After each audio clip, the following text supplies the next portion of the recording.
나사가 발사한 화성 기후 궤도선이 1999년 화성 궤도에 진입했으나 폭발하여 3,728억 원을 날려먹은 사건이 있었습니다. 화성 기후 궤도선은 화성 전체를 공전하면서 탐사활동을 수행하는 우주선입니다. 화성의 물과 이산화탄소의 존재, 표면 관측, 기후변화, 궤도 환경을 연구하는 목적으로 1998년 12월 11일 플로리다의 케이프 커네버럴에서 발사되었습니다. 잠시 지구 궤도를 비행한 후 분리된 궤도선은 15일에 걸쳐서 화성을 향해 궤도를 수정하였습니다. 1999년 9월 23일 탐사선은 화성에 도달해 궤도에 진입했으나 도량형 입력 오류로 폭발했습니다. 조사위원회가 밝힌 실패의 원인은 단위 혼동이었습니다. 나사는 국제단위계인 미터법을 쓰고 우주선 제조를 맡은 로키트 마틴은 미국 업체로 미국 단위계였던 야드파운드법을 쓰는 것이 문제였습니다. 그로 인해 자동 분사 시간 계산에 오차가 생겨 탐사선은 궤도 진입 시에 예정되어 있던 화성 표면 140에서 150km 상공 이궤도가 아닌 57km 상공의 궤도에 진입하여 공기 저항과 마찰 때문에 파괴되었습니다. 이 프로그램은 개발 비용, 발사 비용, 임무 수행 비용을 합쳐 총 3억 2,760만 달러를 사용했습니다. 1999년 환율인 1,138원을 적용하면 우리나라 돈으로 3,728억 원이며 20년이 넘는 물가 상승률을 고려한다면 훨씬 더 큰 돈을 날려먹은 셈입니다. 그럼 도대체 왜? 미국은 전 세계가 공통으로 쓰는 국제 단위계를 쓰지 않고 그들만의 미국 단위계를 쓸까요? 사실 미국도 미터법을 도입하기 위해 엄청나게 노력했었습니다. 미국은 영국에서 쓰이던 야드파운드법을 쓰고 있었는데 영국으로부터 독립한 후로 영국이 쓰던 야드파운드법을 계속 쓰는 건 자존심이 허락하지 않았습니다. 그러던 중 프랑스에서 처음 미터법이 만들어지고 주변 유럽 국가들부터 시작하여 전 세계로 점차 퍼지고 있었습니다. 그 소식을 들은 당시 국무장관이었던 토머스 제퍼슨의 주도로 프랑스에 미터법 원기를 요청을 하였고 1793년 프랑스의 학자였던 조셉 돈비가 미터법 원기를 갖고 미국으로 향하던 중 그가 탑승한 배가 영국의 해적선에 납포당하여 미터법 원기와 함께 실종되었습니다. 미국은 포기하지 않고 미터법 도입을 추진했지만 그러던 와중 프랑스와 껄끄러운 사이가 되어버렸습니다. 1803년 나폴레옹 전쟁이 터지고 스페인은 아메리카 대륙에 있던 자신들의 식민지를 관리하기 힘들어졌습니다. 그로 인해 식민지들은 독립하기 시작했고 프랑스가 독립한 식민지를 넘보기 시작하자 미국이 아메리카 대륙의 일은 아메리카에서 알아서 할 테니 참견하지 말라고 경고합니다. 그렇게 미국과 프랑스의 사이는 멀어지면서 미터법 도입도 멀어지게 되었습니다. 이후 미국은 기존에 사용하던 제국 단위계를 미국 표준 단위로 채택하게 됩니다. 하지만 세계 여러 나라들과 교류하면서 무역 쪽에서 계속 문제가 생기면서 미국은 계속해서 미터법 도입을 위해 노력하였지만 고착화된 도량형을 교체하기는 쉽지 않았습니다. 미터법 변환을 법으로 통과시켜 강요도 해보았지만 자유가 우선시되는 미국인들에게 결국 거부되어 기존의 야드파운드법을 계속 사용하게 된 것입니다. 그렇게 시간이 지나면서 사실상 미국은 힘들게 미터법으로 바뀔 이유가 없어졌습니다. 미국이 세계 최강국으로 성장함에 따라 미국에서 최초로 시작된 산업이나 선도하는 산업의 표준은 인치, 피트, 배럴 등을 이용한 야드파운드법을 사용합니다. 항공 분야만 봐도 중국, 북한을 제외한 모든 나라들은 고도를 피트로 쓰고 모니터, TV, 스마트폰 바지의 허리둘레 등도 센티미터를 안 쓰고 인치를 쓰고 있습니다. 그 밖에도 미국에서 시작해서 전 세계에 퍼져 있는 브랜드 중 스타벅스 메뉴들이 온즈 단위를 쓰거나 베스킨 라빈스 메뉴들은 파인트, 쿼터 단위를 쓰는 것에서도 확인할 수 있습니다. 이렇게 항공, 자동차, 제조업이나 모든 기업들과 도로 표지판이나 공장 설비의 나사까지 야드파운드법이 자리잡은 상황에서 미터법으로 바뀌려면 정말 어마어마하게 막대한 비용이 들어가기 때문에 앞으로도 미터법 도입은 힘들 거라고 생각합니다.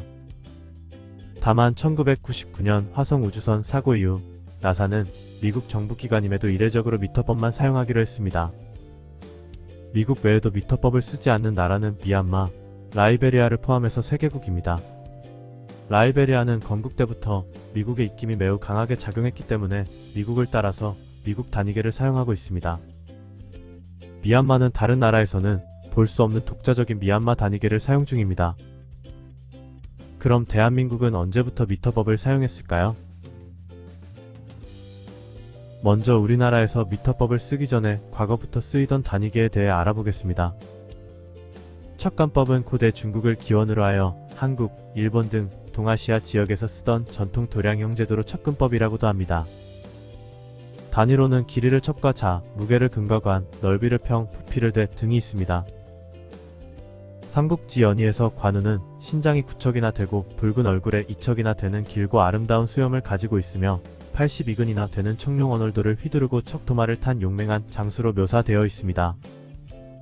여기서 나오는 척이나 근도 척간법의 단위로 누구나 한 번쯤은 들어본 삼국지의 관우는 과장된 내용은 감안하고 그대로 계산해 본다면 키가 약 270cm, 수염 60cm에 49.2kg의 무기를 썼다고 볼 수 있습니다. 우리 민족의 혼이 담긴 민요 중 하나인 아리랑의 가사 중 심리도 못 가서 발병 난다라는 부분이 있는데 여기서 리는 척간법의 거리 단위로 1리는 392.727m, 심리는 3927.27m로 대략 4km라고 생각하면 됩니다. 그리고 세치어라는 표현도 일치는 10푼이고 1푼은 곡식기장의 알갱이 하나 크기를 뜻하며 사람 혀의 길이가 알갱이 30개 정도의 길이라고 생각해서 세치어라고 불렀습니다.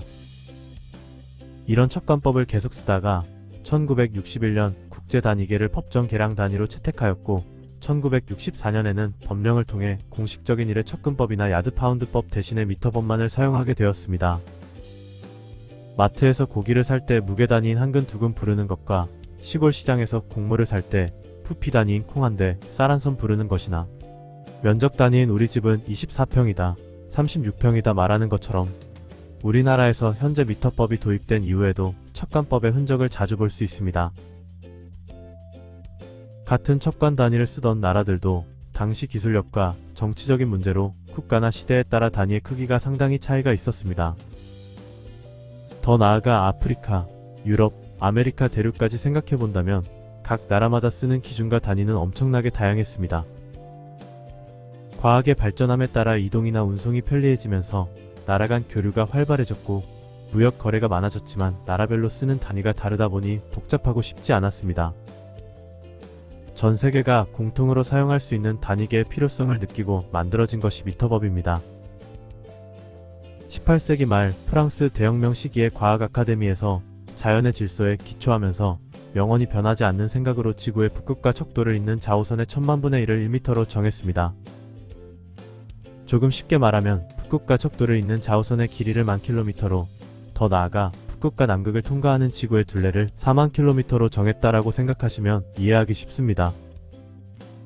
여기에 맞게 단위에 대한 원기도 제작되었지만 첫 정해 때 상정한 값으로 나중에 위성 측량을 해보니 2290m의 오차가 있다는 사실을 알게 됩니다. 측량의 어려움과 미터 원기 제작 시의 오차나 경련 변화 문제로 새로운 기준 제정이 논의되었고 1983년 제17차 국제도량형 총회에서 변하지 않는 빛의 속도와 시간을 기준으로 1m가 결정되었습니다. 지금까지도 사용 중인 1m는 2억9,979만 2,458분의 1초 동안 빛이 진공 상태에서 이동한 거리가 오늘날의 1m로 정의되었습니다. 미터법은 국제단위계로 프랑스어 명치에서 유래하여 SI 단위라고도 합니다.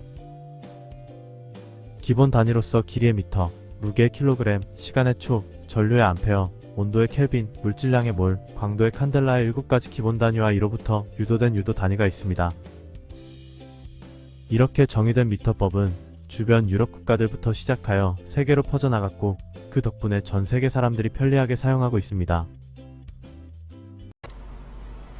시청해주셔서 감사합니다. 영상이 도움이 되셨다면 구독과 좋아요 부탁드립니다.